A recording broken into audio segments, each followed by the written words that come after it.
অন্যায়ের প্রতিবাদ করলে, আমরা সত্যি কথাটা তুলে ধরলে, আমরা যখন যৌক্তিকভাবে সমালোচনা করি, তখন আমাদের বিরুদ্ধে 10 কোটি টাকার মানহানির মামলা দেওয়া হয়।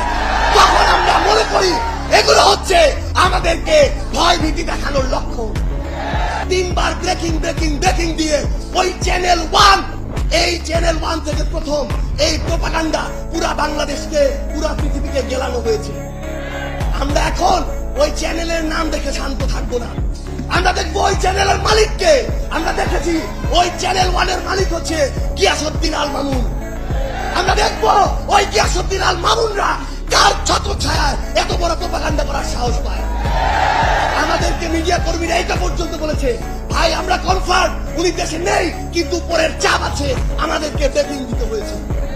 আমরা সেই সকল head of multimedia, head of news, ওই প্রডিউসার, ওই মালিকদের বলতে চাই, এই বাংলাদেশে এসব অপকর্ম করে আপনারা আর পার পাবেন না। সরকারি বেসরকারি প্রতিষ্ঠান, অফিস